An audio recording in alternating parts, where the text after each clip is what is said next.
Hello and welcome to देसी पटाखा। मैं हूं आराधना आपके साथ। देखिए, बिग बॉस के घर के 8 लोग नॉमिनेटेड हैं। 2 दिन हो चुके हैं।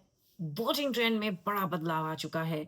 कौन ऊपर है, कौन नीचे है, किसके वोट्स में इजाफा हुआ है और कौन है अभी भी नंबर 1 पर, किसका एलिमिनेशन मेकर्स प्लान कर रहे हैं। क्योंकि यहाँ पर जो मेकर्स की स्ट्रैटेजी है वो बहुत सॉलिड है। चलिए, करते हैं इसी पर बात। लेकिन अगर नहीं किया है अभी तक आपने चैनल को सब्सक्राइब जरूर कर लें और बेल आइकन को आप दबा दें। देखिए, बिग बॉस के जो इस बार के नॉमिनेशंस हैं उसमें पूरा घर नॉमिनेटेड है। लेकिन इस बार हमको ये भी पता चलेगा कि कौन होंगे शो के फाइनलिस्ट। वोटिंग ट्रेंड में बड़ा फेरबदल हो चुका है। टॉप 3 में बड़ा बदलाव है। वोटिंग में बहुत बड़ा खेल हुआ है और इस बार जो इविक्शन है वो भी डबल है। तो यहाँ पर मेकर्स बहुत बड़ी प्लानिंग करके बैठे हैं। खैर, बात करती हूँ कौन है बॉटम में। तो देखिए, बॉटम में जहां कल मालती थी वहीं अब कुनिका आ चुकी है। कुनिका को लीस्ट वोट्स मिल रहे हैं। वीकेंड के वार पर भी कुनिका का कोई खास मुद्दा होता नहीं। तो यहाँ पर कुनिका का पैकअप इस हफ्ते तो अब हो सकता है, क्योंकि इतना लंबा सफर उन्होंने बिग बॉस के घर में तय करा है। तो मेरा ऐसा मानना है कुनिका या मालती में से कोई एक फेयर एलिमिनेशन के चांसेस होंगे तो जाएंगे, क्योंकि मालती नंबर 7 पर है। जी हाँ, कुनिका के बाद जिसको सबसे कम वोट्स मिल रहे हैं वो मालती है। हालांकि मालती की सेक्सुअलिटी पर जिस तरीके से कुनिका ने सवाल उठाया है, अब तो चाहर परिवार भी ये चाह रहा होगा कि उनके घर की बेटी भाई घर आ जाए। हो गया बहुत, नहीं? खैर, अब हम बात करते हैं नंबर 6 की। बहुत बड़ा झटका लगा है अशनूर कौर को। अशनूर ओपनिंग वोटिंग ट्रेंड्स में टॉप 3 में थी, लेकिन अशनूर के वोट्स में कमी आई है। और आपको ये भी बता दूं, कुछ कंटेस्टेंट्स के वोट्स को रोका गया है। खैर, किसके रोका गया है वो भी मैं आपको आगे बताऊंगी। लेकिन अशनूर के वोट्स में कमी आई है। देखिए, अशनूर एक ऐसी कंटेस्टेंट है बिग बॉस की जो मुझे लगता है फाइनलिस्ट बनना डेफिनेटली डिजर्व करती है। क्यों? बहुत डिग्निफाइड तरीके से खेली है यार लड़की, बहुत अच्छे तरीके से। इस शो में उसके लिए क्या कुछ नहीं बोला गया, पर वो खड़ी रही, स्ट्रांगली खड़ी रही, फर्मली खड़ी रही। दमदार लड़की है। तो भाई टॉप 5 में मेरे अकॉर्डिंग तो जाना डिजर्व करती है। लेकिन वोटिंग ट्रेंड में वो नंबर 6 पर आ गई है और ये it came as a shock to me. Number 5 पर कौन है? तो नंबर 5 पर है अमाल। अमाल के वोट्स गिर रहे हैं।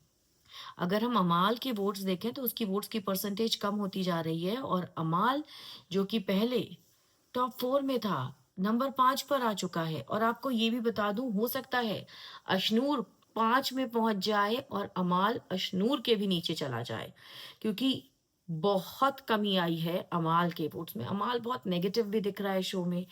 और वीकेंड के बार में उसकी हमेशा प्यार वाली बैशिंग होती है यार, ये बर्दाश्त नहीं हो पा रही है। किस तरीके से मखमल के कपड़े में लपेट कर रोहित शेट्टी ने उसको बैशिंग का चक्कू मारा है यार। मतलब हद्दी कर दी यार। क्यों बोलना था? ये भी मत बोलते, ये भी बोलने की क्या जरूरत थी। और अमाल तो रोहित के सामने एकदम शेर बन रहा है। सलमान के सामने तो उसकी गिग्गी बन जाती है, बोल नहीं पाता है। लेकिन रोहित शेट्टी के सामने शेर बना हुआ है। खैर, कोई बात नहीं। तो अब टॉप 4 में कौन है? तो नंबर 4 पर वही जिससे अमाल है obsessed, Tanya Mittal. Tanya is on number 4। Tanya deserve करती है शो का finale, no doubt in that. Tanya ने इस शो में अपना खून पसीना, अपना सच, अपना झूठ, अपना कंटेंट, अपनी कहानी, अपना धोखा, अपना सब कुछ दिया है यार। लेकिन अमाल को झटका लगेगा जब तान्या से पहले अमाल निकलेगा शो से। And I really want it. ये सबसे बड़ा जस्टिस होगा तान्या मित्तल के साथ। नहीं, बहुत बेइज्जती की अमाल ने तान्या की, बहुत। नंबर 3 पे कौन है? तो बहुत हैरानी वाली बात है, नंबर 3 पर प्रणीत मोरे है। प्रणीत को महाराष्ट्र से ताबड़तोड़ सपोर्ट है भाई, ताबड़तोड़। और प्रणीत के वोट्स इंक्रीज होते जा रहे हैं। 5 नंबर से भी नीचे था ये ओपनिंग वोटिंग ट्रेंड में। लेकिन अब प्रणीत के वोट इंक्रीज हो रहे हैं। प्रणीत टॉप 3 में जा पहुंचा है।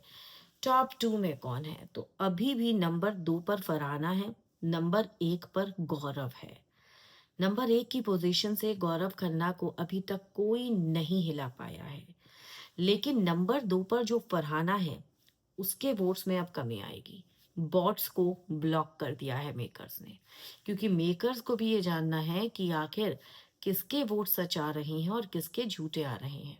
देखिए, फरहाना जो सेलिब्रिटी मैनेजर टीम कर कर आई है, पीआर टीम कर कर आई है, वो लोग पहले बिग बॉस का हिस्सा नहीं है और ऐसे में इसका फायदा फरहाना को बहुत ज्यादा हो रहा है। मेकर्स ये जानते हैं बॉट्स क्या होते हैं। बॉट्स पिछले साल भी ब्लॉक किए गए थे। यही वजह थी कि एल्विश का बंदा रजत नहीं जीत पाया था, पर करणवीर मेहरा जीत गया था। बॉट्स पे ब्लॉक लगा दिया था। इस बार भी बॉट्स का इस्तेमाल हो रहा है, रोक दिया गया है। टॉप 2 में बहुत जल्द आपको बदलाव देखने को मिल सकता है। हो सकता है टॉप 2 में प्रणीत आ जाए, फरहाना नीचे चली जाए। Well, what's your take on it? आपको क्या लगता है कौन होने चाहिए शो के टॉप 3? कमेंट्स में ज़रूर लिखें। वीडियो को लाइक और शेयर करें।